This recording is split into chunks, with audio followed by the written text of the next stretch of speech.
Hi guys! So naglagay ako ng mainit na tubig sa baso and then pagkatapos ko nilagyan niya, nilagyan ko na ng kape. At syempre hindi mawawala ang asukal. At syempre pagkatapos nun, tikman mo na, don't be shy. At pagkatapos ko naman magkape, maliligo na ako kasi aalis ako, pupunta ako sa church. So guys, tapos na ako maligo, so kailangan magsuklay tayo para kunwari fresh. And then pagkatapos, chinat ko yung mga kasama ko sa may church kung may tao na ba dun sa may church kasi baka mamaya pumunta ako dun, wala naman palang tao. Hinanda ko na yung bag ko, dyan ko ilalagay yung mga gamit. At dahil pupunta tayong simbahan, kailangan may notebook ka para may notes ka.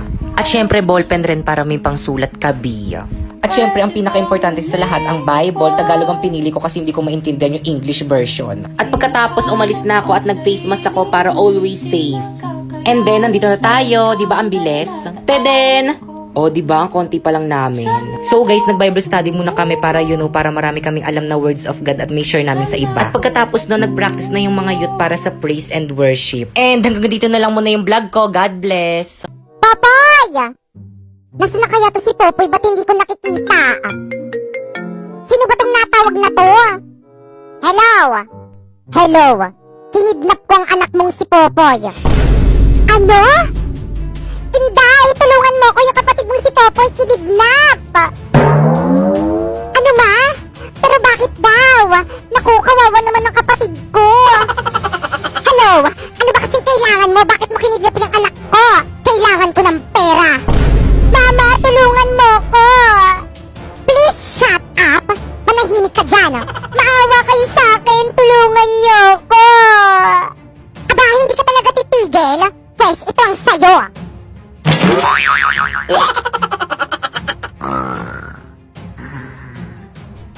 Hello? Hello? Maawa ka sa anak ko! Huwag mo siyang saktan! Don't worry, hindi ko siya sinaktan. Pinatulog ko lang siya para makapagpahinga siya.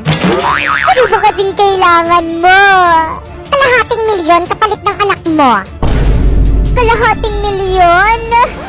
Naku ma, ang laki nun, wag kang pumayag. Tatamad-tamad lang naman yan dito sa may bahay. Tapos kapag inuutusan mo, sinasagot-sagot ka lang naman eh. Wag kang pumayag. Sa bagay, may point ka. Hi guys! So sinamahan ako ng mga friends ko papuntang mall kasi may bibilihon ako. Ay! So habang naghahanap kami ng sasakyang papuntang mall, kunwari nagpapabideo ako para may laman tong vlog. And then yan, nakasakay na kami ng sasakyan. Pero legit guys, kapag may kasama kang kaibigan na mag-vlog, hindi nakakahiya, nakakakapal ng muka. And then yan, pababa na ako, iniwan ako ng dalawa kong kasama, kaya nakakatampo. Tapos yun, naglakad na kami. And then nga pala yung pupuntahan naming mall is Ever. And grabe, biruin mo yun, nasa labas pa lang kami pero ang dami ng mga bilihin ng mga damit at marami pang iba. Kaya ano pang hinihintay mo? Tara na sa Ever. At so yun, pagkatapos ng mahabang paglalakad, narating na rin natin ang pintuan ng Ever. So dumaan muna nga pala ako sa may money changer para magpapalit ng pera. Galing kasi sa Encantadia yung pera ko. And then yun, pagkatapos nun pumunta na ako dito sa bilihan ng mga cellphone. Wala lang, tingin-tingin lang. At pagkatapos nun, umuwi na kami. Pero bago kami umuwi is may nakita kaming tindahan ng mga mangga. Grabe, ang daming mangga. Ang sarap-sarap. So sana mga sim kayo. Gusto mo? Lo, oso ko. So yun, enjoy na enjoy sila sa pagkain ng mangga. O, diba? Samahan nyo lang ako gumala, papakainin ko kayong marami. O, tapos meron pa nito. Ano nga ulit tawag dito? Calamares, guys. Super sarap nito. Lalo na yung suka ni ate. Super sarap din. Oh, diba? Napahigo pa nga ako. Parang juice, char. So, yun. I'm tired. Kaya I need a rest. Bye! Hi, guys. So, gabi na. And then, matutulog na sana ako. Kaso may nakita na naman ako malaking sugat sa aso ko. Ayan yung aso ko. Ayan, oh. Diba? Ang taba. And then, ito yung sugat niya, oh. Ayan, oh. Diba? Ang laki. Diba? San kaya galing yan? And then, tulog na siya, oh. Hi, Jack. Tulog na siya. And then, ito yung sugat niya. Ano kayang gamot dyan? Diba? Ninat-ngat niya ata yan, eh. Hindi ko alam kung saan niya nakuha yan. Siguro ninat-ngat niya.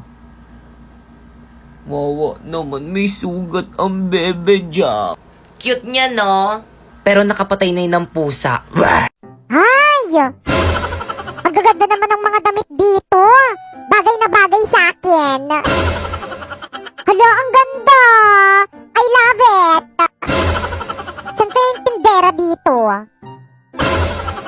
Hi, miss! Kayo po ba yung tindera dito?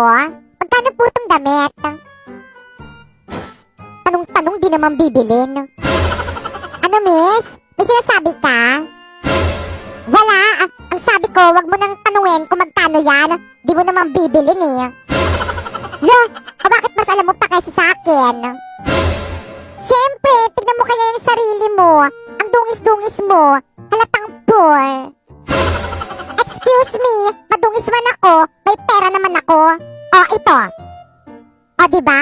Sabi ko sa'yo, mapera ako. Saksak mo sa baga mo. Lo, peke naman. Inaantok na ako. Sinasabi sa Philippine history na ang pumatay kay Lapu-Lapu ay si Laila? Hoy, Popoy, ano yung ginagawa mo? Gabi na. Mama, may exam po kasi kami bukas, kaya kailangan ko po mag-review ngayon. At sino may sabi mag-review ka?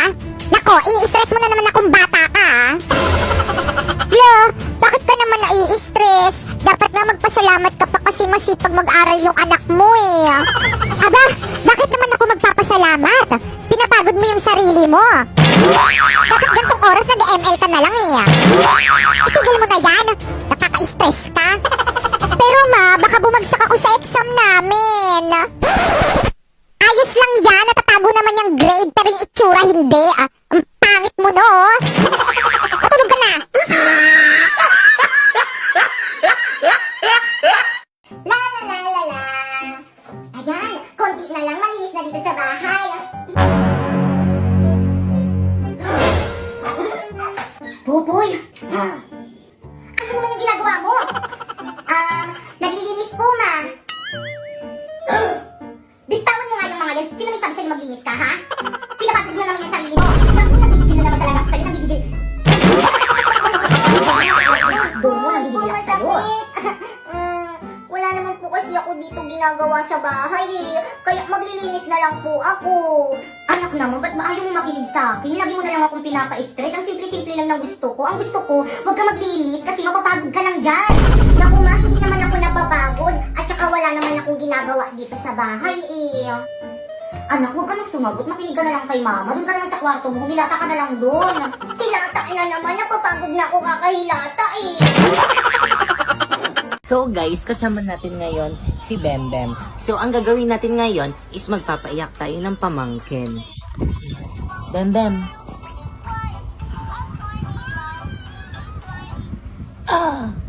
Bembem.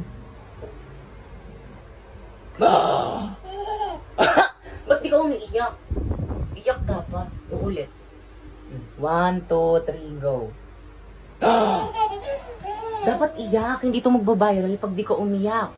Mama, ang tataas ng grades ko. Puro line of 9. 94 ang pinakamataas ko. Tignan mo. So, ano naman ngayon? Di naman makakain yan eh. Lo, di mo man lang ba ako bibigyan ng prize? Aba, bakit? Nagpapalaro ba ako? Mama, puro palakul po yung grade ko. Sorry po. Naku, Popoy, okay lang yan. Alam mo ba, nung nasa edad mo ako, 75 lang yung grades ko, pero masaya na ako.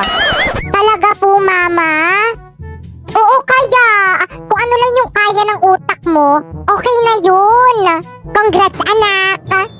Thank you, Mama. Pero Mama, may line of 9 naman po ako, kaso isa lang, 95.